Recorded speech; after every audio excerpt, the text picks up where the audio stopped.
Hey guys, it's Lion here with Hobbies of Man once again, and today we're doing another comic book review. Today we're looking at Trials of Ultraman. This is book 2 in the Ultraman series. There's 3 out so far. The third one being the Secrets of Ultra 7. And then there's a 4th one, which is Ultraman versus the Avengers, I think is what it is. I don't know if that follows the same continuity as this set of stories, but it is by the same creative team, so I assume so. But I'm not sure if that's the case, right? But doesn't really matter. So anyway, let's talk about the book here. The authors are Kyle Higgins and Matt Groom. Francesco Manna is the artist here, with Espen Grundeger as the colorist, I think. Let me double check that that's the case. Yeah, Espen Grundeger is the artist, right? Yeah, the colorist. Francesco Manna is the artist, and it's very, very good. I really enjoy the art here.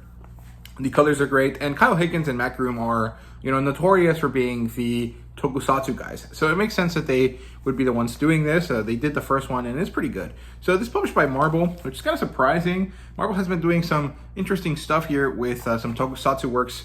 I'm guessing it's because Marvel is technically the biggest company, and these sorts of Japanese kind of like sort of happy-go-lucky, kind of child-friendly stories fit more into the Marvel universe than they do into DC, and so that's why they get put here. And Marvel, being part of Disney, has been developing connections with Japanese creative teams for quite a while, right? As you guys can see from like Star Wars having anime and stuff like that. So I think that this is where this is coming from, but I'm not sure. This is quite a few years old, so that might have changed at this point, and with the tariffs and stuff, it's going to definitely change going forward, so we'll see. But it's not really that important. In terms of demographic, this is a teen plus title. I'm not really sure why. There's nothing here that's, egregious at all, and actually most of the action sequences are pretty mild compared to like actual superhero work, so I'm not really sure. Genre-wise, it's a sci-fi, it's a superhero story, and of course it's a tokusatsu. Now, tokusatsu is the Japanese word that refers to live action or kind of like practical effects, right? So like technically Star Wars is a tokusatsu movie, but within the understanding of like Western fans, tokusatsu refers to Power Rangers, Ultraman, Godzilla, and Garo. These sorts of like superhero stories that also have a lot of practical effects with them and plastic suits for, villain characters and stuff like this, right? So that's what this is. It's just basically the Japanese live action superhero genre, and that's what, this is, right? Ultraman, Godzilla, Kamen Rider, right? So basically anything that has a Shin before it, right? The 3 Shin movies, that's what tokusatsu kind of refers to, right? There's other characters like Jaguar Jet and stuff like that, but Ultraman's probably the biggest one. Well, Godzilla is the biggest one, and then Ultraman, I guess. And in the US, Power Rangers also are pretty relevant, right? And in terms of adaptation, this does not have an adaptation. This could actually work really well as a set of animated movies, but I don't think that they'll do that. However, this does adapt the Japanese IP, right? So I can't remember the exact history of it, but sometime after Godzilla came out, Ultra Q was developed, and Ultra Q was supposed to be something like what's it called? The Twilight Zone, but then that didn't really work, so they transitioned over to doing stuff with a superhero character. Ultraman is the, giant of light, and he comes down to Earth, he joins with a human, and then makes this human have the ability to grow into this giant, and they fight kaiju, right? That's kind of what this is, right? And I think it's from the 1960s, although, I could be wrong about that, so feel free to correct me. And so this comic book adapts that stuff, right? And it has a modern retelling to it that is pretty interesting. So I quite like it. Ratings-wise for this book, it's a 4 out of 5. I really, really enjoyed it. Premise-wise, this is the USP is a public organization. So the USP is the United Space Patrol or something like that. And now they're a public organization after Shin Hayata forced them to reveal themselves after he released the kaiju back into the world from the Phantom Zone, basically. And he struggles with his responsibilities as Ultraman and his personal life, right? He doesn't know who he's supposed to be. So he has kind of a Peter Parker-esque kind of situation here where, is he Ultraman? Is he, Shin Hayata? Is he both? How does this thing manage itself? What does he do with his life, right? And he's also having difficulty with public opinion, right? Because in the modern world, if something like this happens, many people are going to think it's some sort of conspiracy, right? To kind of get people looking at that instead of the real problems. And so this is reflected in this book, right? It's pretty interesting how that happens. And it's kind of related to how we look at the world today in terms of the development of the UAP stuff that's been coming out in the last couple of years, right? So I quite like it. I think it's cool. In terms of plotline here, the USP starts doing a press conference. They basically are now out. They are now out in the open. They're telling the world, hey, this is us. We have these nice shiny orange costumes so that we're not scary, and we're doing our best to make sure that we get rid of the kaiju that were accidentally re-released into the world, right? But we're doing it in a better way this time, in a way that doesn't harm anyone, and in a way that isn't going to lead to this sort of situation happening again, right? And so Shin wants to tell people that he's Ultraman, but the powers that be at the USP tell him, hey, that's bad. If you do this, people are going to come after you, and that's bad, right? You need to protect yourself so that you can do your best job at protecting everyone, right?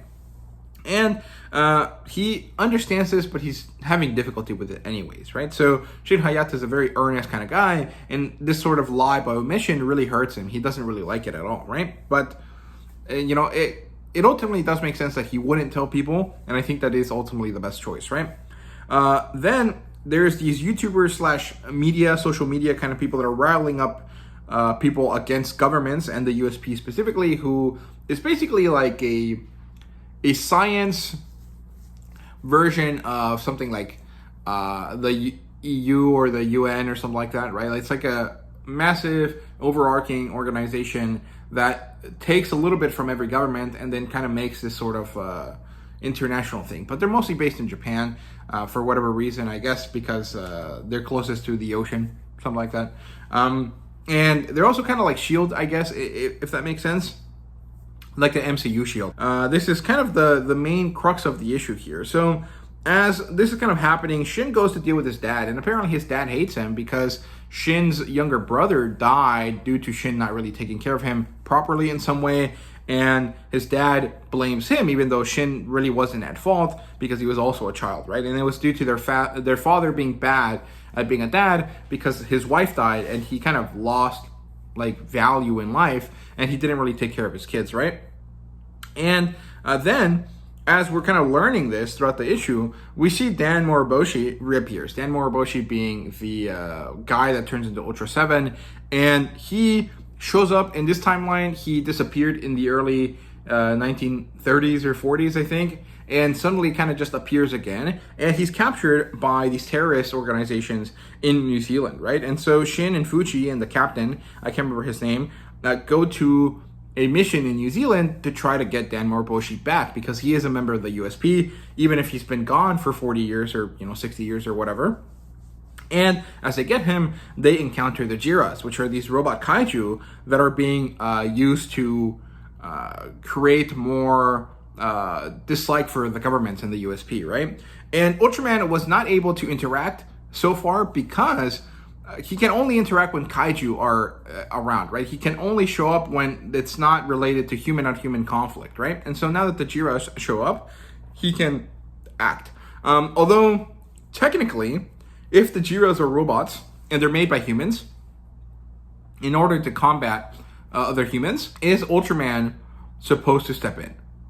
I think the answer technically would be no, but because they look like kaiju, Ultraman can kind of bend the rules a little bit to interact with them anyways, right? I'm not really sure, but it's pretty interesting how that goes. There's a bit of a moral quandary there in the powers and the way that the Ultraman should use them, right? So I like that. I think it's interesting.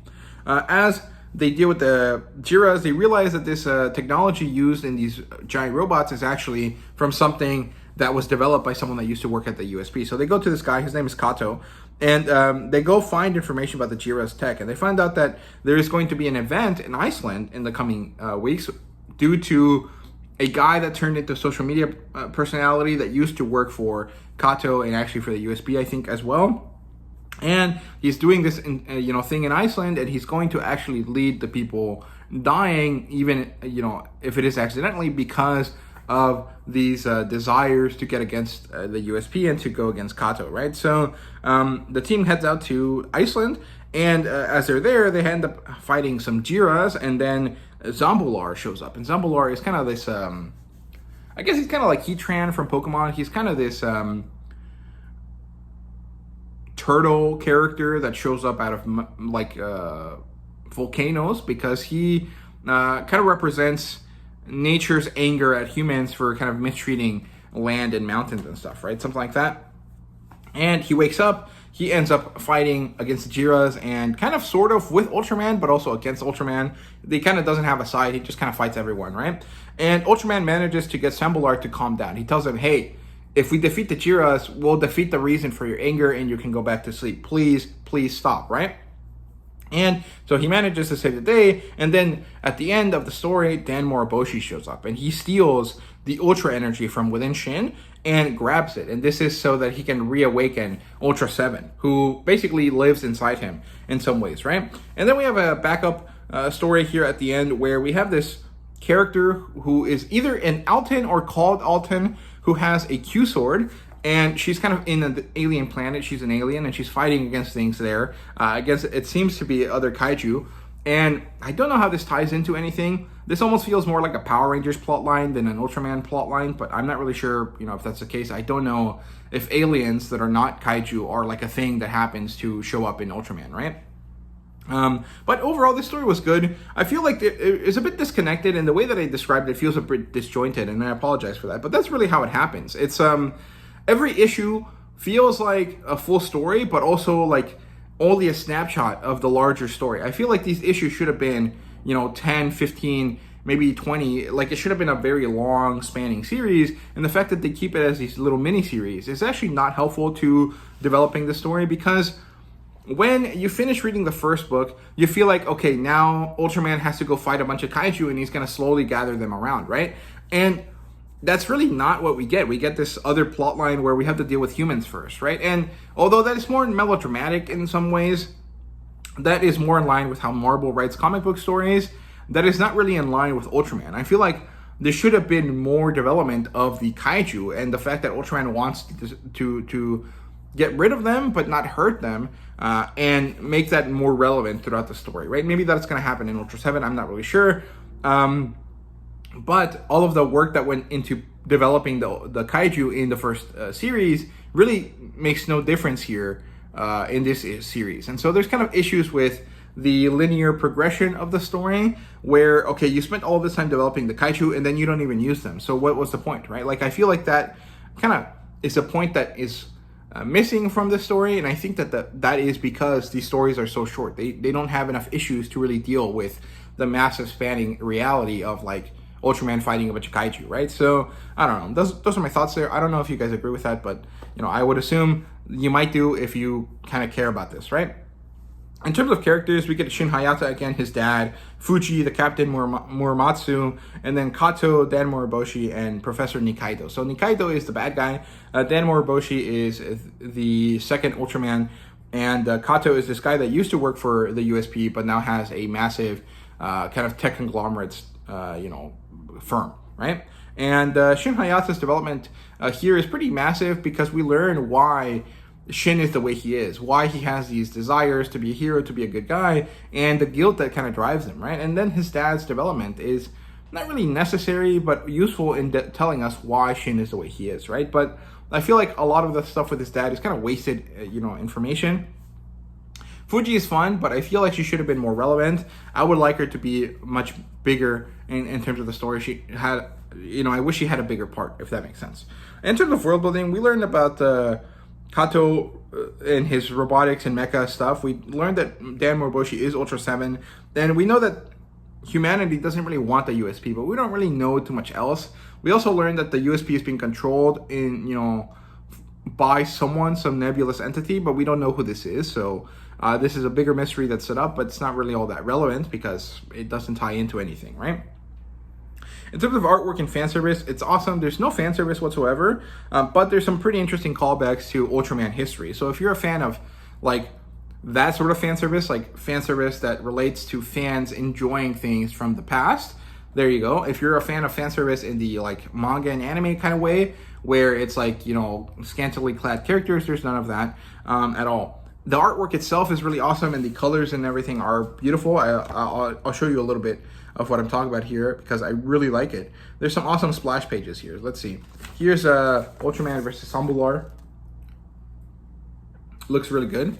And overall, I just really like how this looks. I think Francesco Manna does a great job at making these characters look interesting and cool, right? And let's see, here's a more general kind of like small character look. So there you go. In terms of rating, this is a 4 out of 5. I really enjoyed it, but it really does need more kaiju. I feel like there's a distinct lack of kaiju in this kaiju battling series, right? If that makes sense. I mean, I guess Zombular makes sense, and the Jiras are technically kaiju looking, but they're really robots. And that's a lot of things going on at the same time. Like, is Ultraman an alien or is he a mecha, right? And then is there these, you know, mecha robot things, and then there's also the kaiju, and then it's like all of the things together at the same time in a series that's really, really short. This is only 5 issues. This is a lot of development needed to be done on a bunch of different things in such a short period. Like, it's not possible. And that's why you see that there's this kind of distinct lack of development across a lot of this. So those are my thoughts there. Let me know what you think down below if you've read this. Thank you so much for watching. I hope you guys enjoyed, and see you guys later.